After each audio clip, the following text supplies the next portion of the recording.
पंचायत राज व्यवस्थेमधील अतिशय महत्त्वाचे घटक असलेली पंचायत समिती आणि जिल्हा परिषद याची निवडणूक जाहीर झालेली आहे.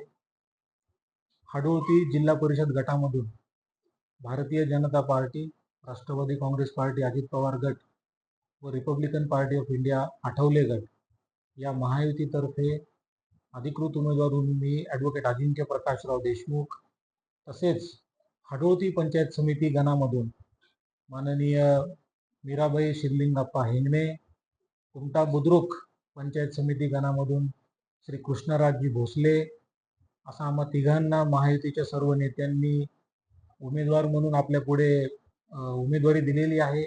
त्याबद्दल सर्वप्रथम महायुतीतील सर्व ज्येष्ठ नेत्यांचे मी आभार व्यक्त करतो की त्यांनी आमच्यावर इतका विश्वास दाखवला. माझं कायद्याचं शिक्षण पुण्यामधून 2012 साली मी ते पूर्ण केलं. 2014 साली मुंबई विद्यापीठामधून मी कायद्याचं पदव्युत्तर शिक्षण पूर्ण केलं. उच्च न्यायालय मुंबई खंडपीठ, छत्रपती संभाजीनगर खंडपीठामध्ये मी 8 वर्ष वकिली व्यवसाय केला. दुर्दैवाने 2020 मध्ये माझ्या वडिलांचे निधन झालं असल्यामुळे 2022 पासून मी लातूर, निलंगा, अहमदपूर तसेच जिल्ह्यातील इतर दिवाणी व फौजदारी न्यायालयामध्ये वकिली व्यवसाय करीत आहे.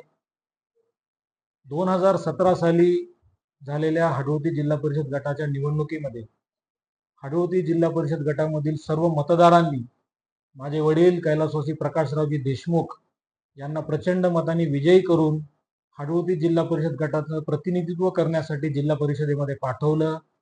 मतदारांनी दाखवलेल्या विश्वासामुळे त्यांना जिल्हा परिषदेमध्ये बांधकाम व आरोग्य सभापती पद मिळालं. त्या पदाचा त्यांनी त्यांच्या जिल्हा परिषद गटामधील सर्व गावांचा विकास, त्यांची प्रश्न सोडवण्याचा प्रामाणिकपणे त्यांनी प्रयत्न केला. त्या संधीचं त्यांनी सोनं केलं. त्यामुळे येणाऱ्या 5 फेब्रुवारीला मतदान आहे आणि माझी सर्व मतदारांना विनंती असणार आहे की माझ्या वडिलांनी त्यांचा कार्यकाळ खरं 2022 पर्यंत होता, पण दुर्दैवाने त्यांनी 2020 मध्ये या जगाचा निरोप घेतला. त्यांनी प्रामाणिकपणे त्यांच्या 3 वर्षाच्या कार्यकाळामध्ये जिल्हा परिषद गटामधील सर्व गावांमधील दलित वस्तीचे प्रश्न असतील, अंगणवाडीचे प्रश्न असतील, जिल्हा परिषद शाळांच्या दुरुस्तीची कामं असतील, पिण्याच्या पाण्याचा प्रश्न असेल, गावातील अंतर्गत रस्त्याचा प्रश्न असेल, हे सर्व प्रश्न सोडवण्याचा त्यांनी प्रामाणिकपणे प्रयत्न केला.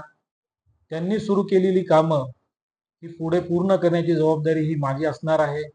त्यामुळे येणाऱ्या 5 तारखेला कमळ या चिन्हासमोरील बटन दाबून हाडोळती जिल्हा परिषद गटामधून मला, तसेच हाडोळती पंचायत समिती गणामधून माननीय मीराबाई शिरलिंगप्पा हिंगणे, कुमटा बुद्रुक पंचायत समिती गणामधून श्री कृष्णराजजी भोसले, आम्हा तिघांना मतदारांनी कमळ या चिन्हासमोरील बटन दाबून प्रचंड बहुमताने विजयी करावं, जेणेकरून आपल्या पंचायत राज व्यवस्थेमधील पंचायत समिती आणि जिल्हा परिषद असे आम्ही तिघं, पंचायत समिती सदस्य आणि जिल्हा परिषद सदस्य म्हणून आम्ही तिघंही समन्वयाने काम करून आपापल्या गावात या आपल्या जिल्हा परिषद गटामधील गावांचे प्रश्न असतील, समस्या असतील, या प्रामाणिकपणे आम्ही सोडू असं आपल्या सगळ्यांना आश्वासित करतो. आणि परत एकदा आपल्याला विनंती करतो की येणाऱ्या 5 तारखेला कमळ या चिन्हासमोर आपण बटन दाबून आम्हा तिघांनाही प्रचंड मतांनी विजयी करावं ही विनंती आहे.